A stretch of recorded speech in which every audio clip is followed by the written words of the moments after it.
Que a paz do único e eterno Deus seja sobre a sua vida. João Dória, governador do estado de São Paulo, assinou um decreto que libera atividades religiosas como serviços essenciais. Isso é uma vitória? Isso é uma bênção? Bom, muitas igrejas estão glorificando ao Senhor. De certa forma, é sim, mas eu quero comentar algumas coisas nesse vídeo. Quero colocar um pouco da minha opinião e acredito que ela vai te ajudar no teu entendimento. Vamos lá para a matéria. Bom, a fonte é do portal R7. Então diz assim: Dória assina decreto que considera atividades religiosas essenciais. O texto assinado pelo governador e que valerá a partir dessa terça-feira, 2 de março de 2021. Exige que recomendações de saúde sejam respeitadas. Vamos descer aqui um pouco. Então, repete aqui a notícia, né? Assinou um decreto nessa segunda-feira que considera essenciais atividades religiosas, desde que obedecidas às determinações de saúde do combate ao bicho da goiaba. Ok. Ele diz assim: assinei o decreto que passa a considerar como essenciais as atividades religiosas de qualquer natureza, obedecidas às determinações sanitárias e protocolo de saúde, escreveu o governador. Bom, bem parecido com aquilo que o nosso atual presidente queria fazer, né, desde o começo, mas que foi muito criticado e tal. Bom, agora o Dória, enfim, ele assina isso. O texto será publicado nessa terça-feira no Diário Oficial. Bom, a gente já leu isso, né? Na coletiva de imprensa, no início da tarde, Dória afirmou que as igrejas têm papel fundamental, sim, e deverão seguir as orientações sanitárias, como ocupação limitada dos assentos, distanciamento social, tomada de temperatura e uso obrigatório de máscaras. A oração ajuda a aumentar a resiliência e esperança em relação ao futuro. Bom, isso é verdade, essa frase, ela é científica, inclusive, a ciência reconhece em vários departamentos, inclusive a questão psicológica e tal, que a oração ela surge como uma energia positiva, né, que vem do nosso cérebro, da nossa mente, e que transforma isso em motivação para a gente superar os limites, as adversidades. Então isso é verdade, mas muito mais do que isso é o poder de Deus. A oração é o homem, o ser humano falar com o seu Criador, né? O eterno Deus, o Altíssimo, aquele que criou os céus e a terra. Então é muito além do que uma energia positiva, né? Mas tudo bem, a ciência reconhece dessa forma e o governador também, né?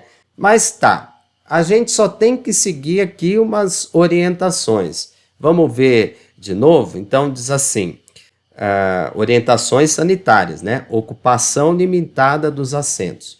Bom, isso já está acontecendo até que naturalmente, porque a maioria das igrejas, há boas exceções, mas a grande maioria já diminuiu o público, não são mais igrejas lotadas, muitas até realmente ficaram assim, vazias, quase que zero. Então, naturalmente, já não lota, as pessoas sentam mais distantes, mesmo assim, a maioria das igrejas ainda coloca aqueles avisos, colocam setas, alguma coisa para todo mundo sentar mais distante, né? A gente vê também aqui uso obrigatório das máscaras. Sim, se você for numa igreja hoje, você vai ver avisos, você verá pessoas de máscara, normalmente com exceções aqueles que pregam ou que cantam, né? Ministra o louvor, mas a grande maioria já está usando essa máscara. Só quero falar uma coisa a respeito da máscara, isso aqui é complicado, né? Sim, há cientistas, há médicos que falam que, sabe, não tem valor isso aqui. Fizemos uma live aqui, inclusive, com professor Ricardo Felício, né, e ele deixou claro a posição dele, ele é cientista, de que a máscara não tem função nesse caso aí, né? Mas, enfim, a grande maioria da mídia e tudo mais, o próprio governador, eles insistem em dizer que sim, isso aqui diminui o risco, né? Então, beleza, vamos obedecer, já estamos obedecendo, né? É um pouco estranho a gente ver coisas como cidadãos brasileiros, paulistanos, que tem que pegar ônibus, metrô, tudo lotado, todo mundo usando máscara, mas sentado um do lado do outro, sem distanciamento social. E nos aeroportos, você fica, né, distante um do outro, mas quando vai entrar no avião, todo mundo junto, né, sentado ao lado. Mas na igreja tem que ficar distante. E nós já estamos fazendo esse papel muito bem. Agora tem mais uma coisa aqui, tomada de temperatura. Isto é, deve ser aquele aparelhinho, né, que parece um revólver ou é chamado de revólver, eu nem sei. Mas esse aparelhinho vai medir a temperatura das pessoas. Então, passou ali 37 em diante, pode voltar para casa. Você não vai ficar aqui dentro. E aí que eu falo, é uma vitória esse decreto? De certa forma, sim. Acredito eu até que aqui entrou em ação, né, os políticos cristãos, evangélicos, principalmente. Na minha denominação, nós temos deputados, inclusive, eu acho que eles trabalharam aqui para que essa lei fosse assinada. Então, é uma vitória de que a gente não precisa fazer mais cultos com aquele medo ou com um certo cuidado, né? De repente entrar fiscal lá e mandar parar tudo e multar a gente ou até prender, né? Então, quer dizer, ficamos um pouco mais tranquilos.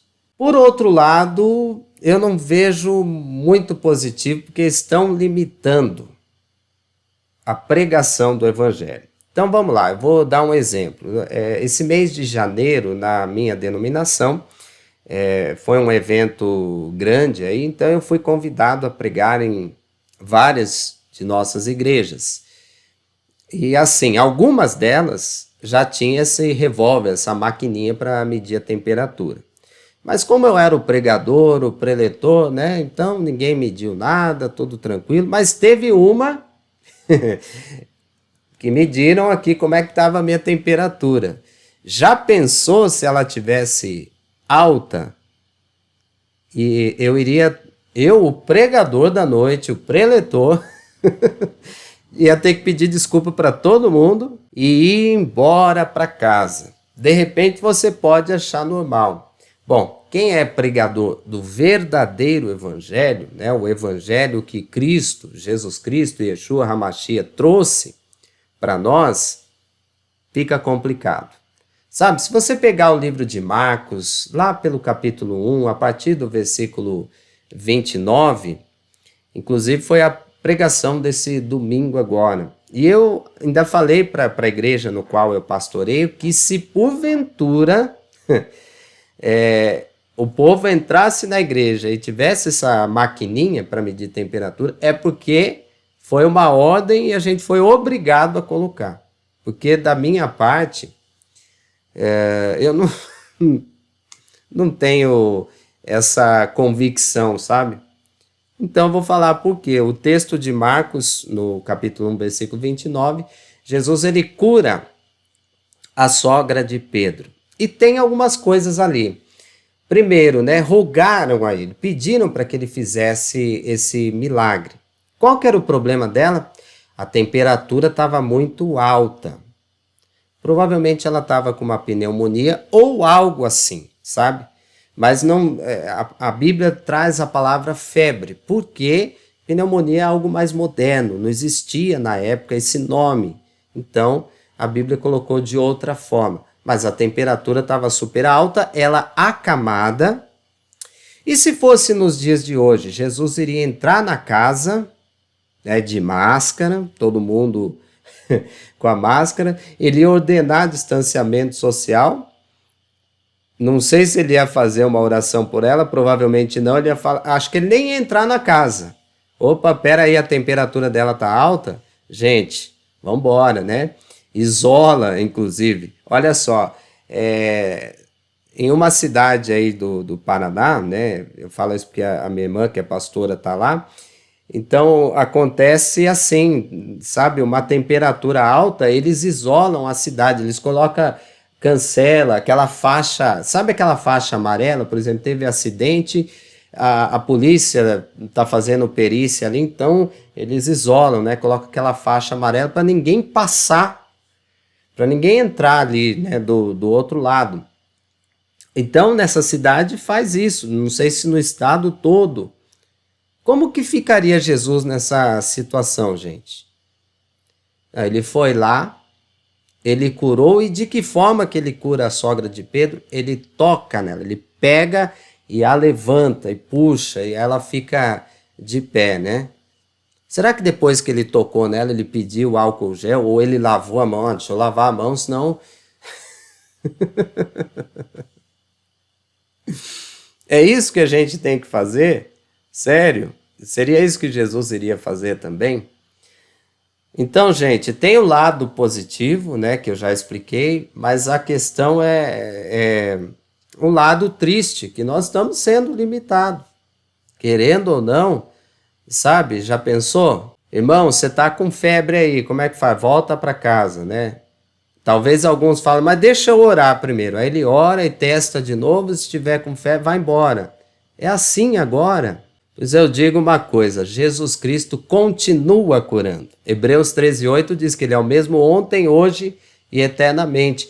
E ele fez isso quando ele ressuscitou, e ele estava para subir ao céu, ele deixou essa missão para os discípulos. Continuem, façam as obras que eu fiz e obras maiores ainda. Sabe, esses discípulos também já morreram, já estão na glória, e hoje a bola da vez somos nós, eu e você. É para a gente continuar orando pelos enfermos e curando, e não tendo medo, né? Então, gente, assim, minha opinião, tá? Por um lado, glória a Deus, amém. Menos perseguição. Mas por outro lado, estão nos limitando.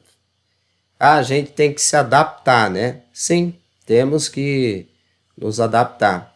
Mas, assim, eu particularmente, eu sou a moda antiga, eu fico com a Bíblia, eu não tenho medo de entrar em hospitais, eu não tenho, sabe, receio algum, eu imponho as mãos sobre os enfermos como está na palavra. Né? Marcos 16:17, imporão as mãos sobre os enfermos e os curarão. Ponto final, né? Bom, gente, que essas coisas façam que a igreja volte a ser a igreja primitiva, volte a fazer a vontade de Deus. Muitos voltaram a jejuar, a orar, buscar a Deus, né? Pois é. Pelo menos que isso possa despertar cada vez mais entre o povo de Deus. Um abraço a todos, Deus abençoe.